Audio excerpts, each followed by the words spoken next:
ជំរាបសួរបងប្អូនទាំងអស់គ្នានៅក្នុងថ្ងៃនេះយើងនាំគ្នាទៅស្វែងយល់អំពី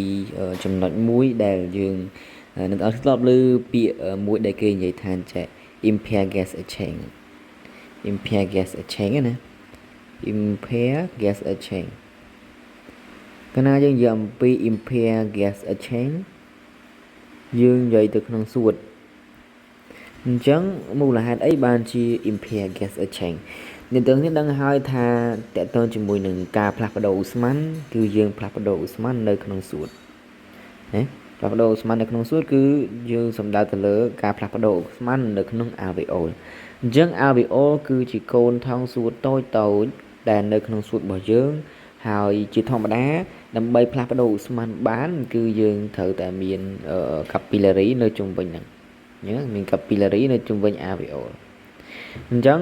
តើតើជាមួយនឹងត្រង់ចំណុចហ្នឹងដែរ capillary វានាំឈាមចេញមកពីបេះដូងហើយនឹងនាំឈាមចូលពីបេះដូងវិញ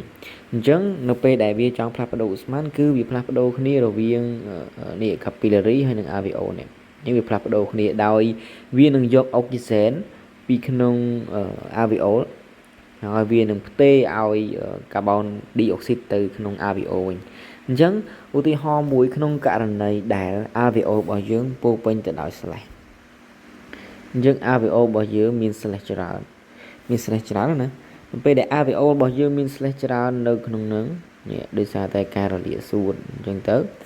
ចឹងនៅពេលដែលវាចង់ផ្លាស់ប្ដូរឧស្ម័នពេលដែលវាចង់ផ្លាស់ប្ដូរឧស្ម័នគឺជាការផ្លាស់ប្ដូរគ្នារវាងអុកស៊ីសែននិងកាបូនឌីអុកស៊ីតគឺវានឹងត្រូវបានរាំងស្ទះ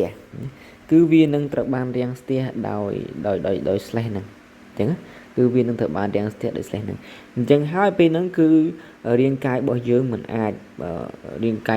ផ្លាស់ប្ដូរឧស្ម័នបានគ្រប់គ្រាន់ទេអញ្ចឹងអាហ្នឹងគឺយើងនិយាយអំពី impair gas exchange ដែលមាននៅក្នុងជំងឺបញ្ហាសួតឧទាហរណ៍ដូចជារលាកសួតជាដើមអញ្ចឹងណាកាលណារលាកសួតទៅមាន slash មានអីច្រើននៅក្នុងហ្នឹងហើយនៅពេលដែលផ្លាស់ប្ដូរឧស្ម័នគឺប៉ិតណាគឺត្រូវតែមានចលនាណាគឺត្រូវតែមានចលនាអុកស៊ីសែននិងកាបូនឌីអុកស៊ីតនេះចលនាខ្យល់វារត់កាត់ចេះអញ្ចឹងនៅពេលដែលមាន slash ច្រើនគឺវារាំងស្ទះដល់ការផ្លាស់ប្ដូរគ្នាហ្នឹងអញ្ចឹងបានគេបង្កើត nursing diagnosis មួយ impair gas exchange អញ្ចឹងសង្ឃឹមថាអ្នកទាំងអស់គ្នាអាចយល់អំពី nursing diagnosis ហើយដឹងអំពីមូលហេតុអីបានជាគេនិយាយថាអ្នកជំងឺមាន nursing diagnosis impair gas exchange related to inflammatory of lung tissue ឬក៏ alveoli អញ្ចឹងទៅដោយសារតែអីមួយអញ្ចឹងទៅចឹងអ្នកនរត្រូវយល់អំពីថាតើនៅពេលដែលយើងនិយាយអំពី gas exchange តើវាមានអត្ថន័យបែបណាអញ្ចឹងវីដេអូនេះមានប៉ុណ្ណឹងហើយយើងជួបគ្នានៅវីដេអូបន្តទៀតអរគុណ